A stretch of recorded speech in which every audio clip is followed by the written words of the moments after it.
Hey you, long time no see. Come in, take your shoes off. Hug me.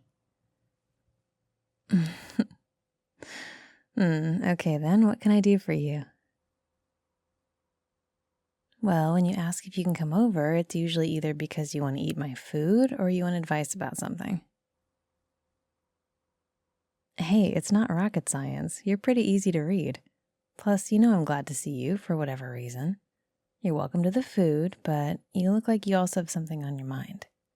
And I'm happy to help however I can, so what's up? Come on, there's pizza right there if you want some. Get comfortable and start talking. Yeah, you can even hold Milo the bear if you want to. He's comfy to have close if you want to talk about anything remotely heavy. Just please don't get any pizza on him. Hey, it's fine. Whatever you want to talk about, I'm all ears. We've talked each other through a lot of things, remember? More stuff on both sides than I can quantify. So whatever it is, you can talk to me. And I hope you do. You don't have to. We can just sit and vibe and eat pizza, but if something's bothering you, I got you. What? Why would that matter? You and I are friends. Best friends, at least on my end. Good. Glad it's not just in my head. And you know I love Becca. She's amazing. You two are great for each other, and I'm so happy you're together. I seriously am. She helps you be the best version of yourself, and I love that for you. I hope it continues. And now that I know you want to talk about her, I'm a little concerned. So let's talk. It's fine. Plus, this wouldn't be the first time I've given you advice where your love life is concerned, so don't sweat it. We can talk about anything, no matter how personal or sensitive. Whatever you say stays in this room, and I will not judge. Unless you're killing orphans or something, and then I might judge a little. Just tell me first off, you're not planning on breaking up with her, right? Or vice versa? I mean, if you are, that's okay. You have to do what makes you happy, but I hope that's not the case. I'd like to think I wasn't that wrong about you two. Okay, good. Phew. So how can I help? What's going on? Has she said anything like that? Okay, but it's a feeling, like a vibe you're getting. Well, what about you? What are you feeling? So you're at least picking up on some of it. Okay, For starters, you still love her, right? Like, as much or more than ever? Good. So this is really about wanting her to be happy. Is that about it? Like, you think that there's a rut starting and you want to get ahead of it? No, it makes perfect sense. Ruts are super common. We get comfortable, we get a little complacent, we take each other for granted, and then people start to get frustrated or bored or resentful, and bad things happen. Not always, of course. There's nothing wrong with being comfortable. Most people like the stability, honestly. But letting it go full rut is a negative in the long run. So you're very right. It's good to avoid getting to that point. And also, well done you for noticing that things were starting to turn that way. What tipped you off? Look at you being really good at observing your partner. I'm serious. You know her better than anyone. But because you're together, it can be easy to miss the little things. So it's great that you've noticed. Is she just coming across as more tired, or what else is it? Stressed? Maybe worn down? Is she losing interest in doing stuff? I get it. So she's trying, but you can tell she's trying. She's pushing through some rough stuff to be as upbeat as possible for you, but it's wearing her out. I understand what that's like. You're probably doing some of that too, you know. Of course you are. You want her to be happy. You don't want to be a drain on her, but be careful you're not just ignoring the things that are pulling on you so that you can be a bright spot in her day. Being a bright spot's great, but you have to look after you too. Don't light yourself on fire to keep her warm, got it? Okay, good. So, you want to reconnect with her a bit? Find some small ways to remind her that you love her? Things like that? Try to avoid the rut? I think we can come up with some strategies. You can't, take away the things that are stressing her out with work and family and stuff. You can't make sure she gets enough sleep or eats well all the time, but you can do little things to remind her that she's not alone and that you love her. You love her enough to remind her in new ways. Does she have a particular love language? I mean, does she like words? Or like hugs and nice touches? Is she the sort of person who likes surprises or presents or waking up to find the house clean? Would she just want more quality time with you, where you're doing something together? What would make her day? Yeah, most people are a mix, so let's start with what we got. What do you do right now to show her that you love her? Right?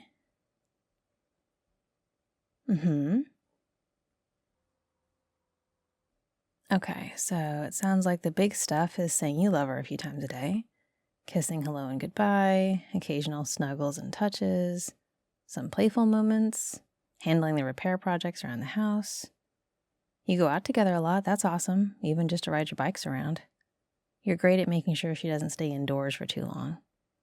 And you're a solid problem solver. You see something that needs tweaking and you get right on that, which is probably one big reason why you're here.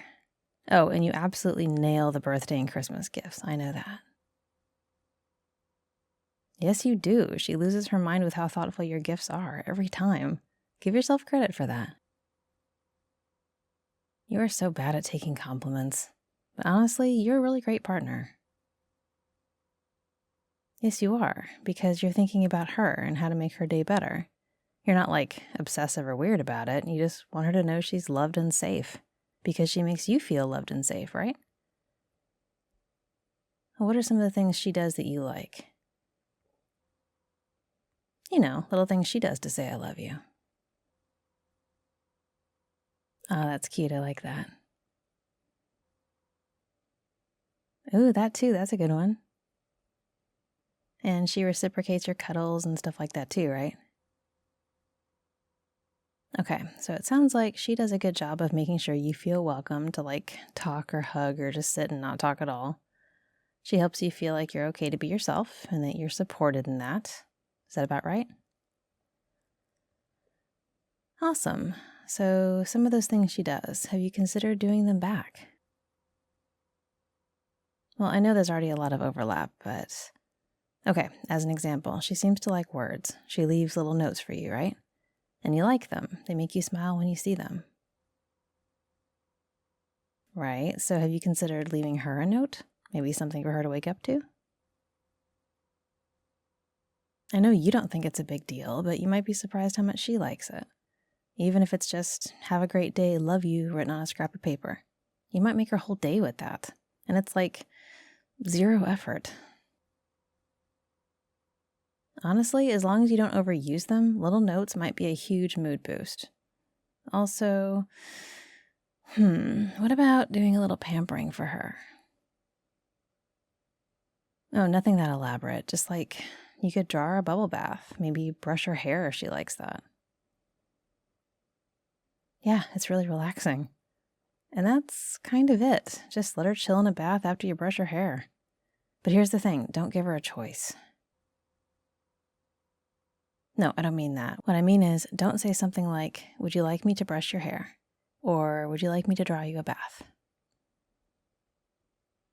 Think about it. If you were tired after a long day and you knew your partner was tired too, and they asked you if you'd like them to do something for you, what would you say? Exactly. You'd probably phrase it like, no, thank you, I'm fine. Because even though you really enjoy doing things for other people, you don't want those same people to inconvenience themselves doing something for you. Oh yeah, you're a raging hypocrite, but that's okay. I suspect she's the same way. If you ask her if you can brush her hair, her knee-jerk reaction might be to say, it's okay, don't worry about it, because she doesn't want to burden you. So what you have to do instead is sort of take away the choice, kind of. When people have to make choices all day long, they can get kind of fatigued by it. One of the best ways to help someone relax if they're worn down after a long day, let's say, is to not have them make any choices. Just tell them what's in store for the evening. You know her well enough to know what she likes. She'll still have full veto power if she doesn't like it, but what you're doing is giving her permission to just accept being cared for. You can say something like, "Okay, sweetness, this is how tonight's gonna go down. I'm gonna draw you a bubble bath so you can soak and relax, and I'd also like to brush your hair for you. Then I'll order us some sushi and curl up with you on the couch so we can unwind. There's nothing you need to do, just sit back and relax and enjoy a little TLC. I hope all of that sounds good to you." Yeah, exactly. It takes away a lot of the guilt that comes with being looked after, you know? It makes her feel safe to just enjoy being pampered without feeling like you're doing it under duress or because you feel obligated. If you make it clear to her that you want to take care of her, she can enjoy it more. It's so much better than having to ask for care like that, which that's valid. It's okay to ask for things we need and want, but deep down, most of us don't want to have to ask. We want our partner to want to look after us sometimes on their own without having to be asked, because then we can be sure it's what they want. I know it sounds a little silly, but trust me, I know you understand. You've pushed back on care before too. But if you like taking care of your partner, you have to allow that they like taking care of you too. Yeah, you're getting it.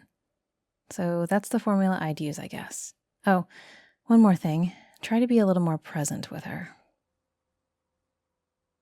I mean, when you have that alone time just chilling together, don't forget to check in with her off and on. Listen and acknowledge when she talks. Stuff like that. Don't blow her off or be a million miles away just because you're tired and crabby. I understand that. No one's asking you to be a tap dancing monkey or anything. Just, you're in a relationship. She's with you, you're with her, you're a team. And that's true all the time, not just when you're in the mood for it or when it's convenient. If you ever look through her while she's talking, or worse, look at the TV when she's asking you something, you're sending a message that she doesn't matter too much. I'm not saying you've ever done it, but it's easy to do sometimes. Screens distract us and draw the eye. I had an ex who would sit in a chair and stare at the TV when I was trying to talk to him. And if I stood somewhere in the line of sight, he'd look around me. He didn't want to hear what I had to say. He didn't care all that much.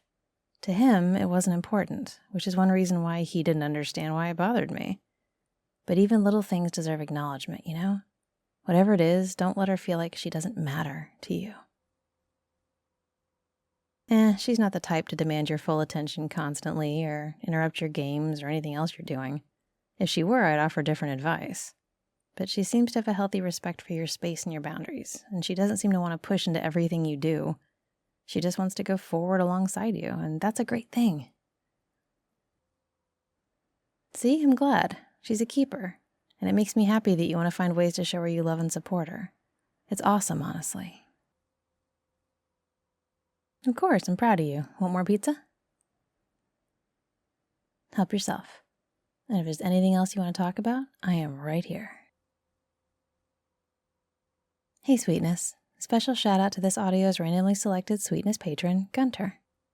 Thank you so much to all of my patrons. You make this channel possible. If you like what you hear, be sure to hit the subscribe button below, leave a like, and check out the links in the description for my other channels and ways to get cool perks for supporting me. Thanks for listening.